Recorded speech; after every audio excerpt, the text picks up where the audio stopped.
मैं समझता हूं कि विपक्षी दल के पास आज की तारीख में कोई भी मुद्दा नहीं है। इसीलिए युद्ध के मुद्दे को राजनीतिक रंग देने का प्रयास विपक्ष के द्वारा किया जा रहा है। कांग्रेस सरकार के मंत्री विक्रमादित्य सिंह जी ने मीडिया को संबोधित करते हुए कहा कि प्रधानमंत्री जी द्वारा दिया गया संदेश स्पष्ट नहीं था, पर हम कहना चाहते हैं कि इससे स्पष्ट संदेश विपक्ष को और क्या चाहिए, जब देश के प्रधानमंत्री श्रद्धेय नरेंद्र मोदी जी ने सीधा सीधा पाकिस्तान को पूरी तरह से एक्सपोज कर दिया। ऑपरेशन सिंदूर केवल एक सैन्य कार्रवाई नहीं थी, बल्कि इसका एक बड़ा और प्रभावशाली नॉन मिलिट्री पोर्शन भी था। इस रणनीति के अंतर्गत भारत सरकार ने 1960 में हुए सिंधु जल समझौते को स्थगित करने का निर्णय लिया है। मैं आप सबकी जानकारी के लिए कहना चाहता हूं, पाकिस्तान की 90% जनता इस पानी पर ही निर्भर है।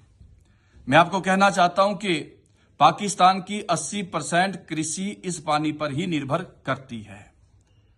यदि भारत इस जल प्रवाह को रोक देता है तो मैं समझता हूं कि पाकिस्तान की अर्थव्यवस्था की रीढ़ टूट जाएगी और पाकिस्तान संकट में पड़ जाएगा। उसकी जीडीपी गिर जाएगी, उसकी कृषि व्यवस्था चरमरा जाएगी। और आदरणीय प्रधानमंत्री श्री नरेंद्र मोदी जी ने कहा था कि हम आतंकवादियों को घर में घुस करके मारेंगे और मिट्टी में मिला देंगे। वह आज पूरे देश ने साकार होते हुए देखा है। यह केवल शब्द नहीं थे, यह भारत के संकल्प, सामर्थ्य और गौरव का जीवंत उदाहरण था। ऑपरेशन सिंदूर केवल सैन्य कार्रवाई नहीं थी, बल्कि आतंकवाद के विरुद्ध भारत का एक संपूर्ण और निर्णायक प्रतिघात है।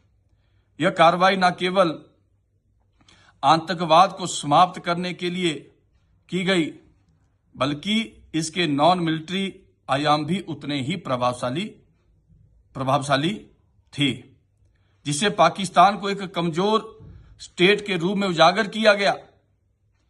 सिंधु जल संधि, जिसे 1960 से भारत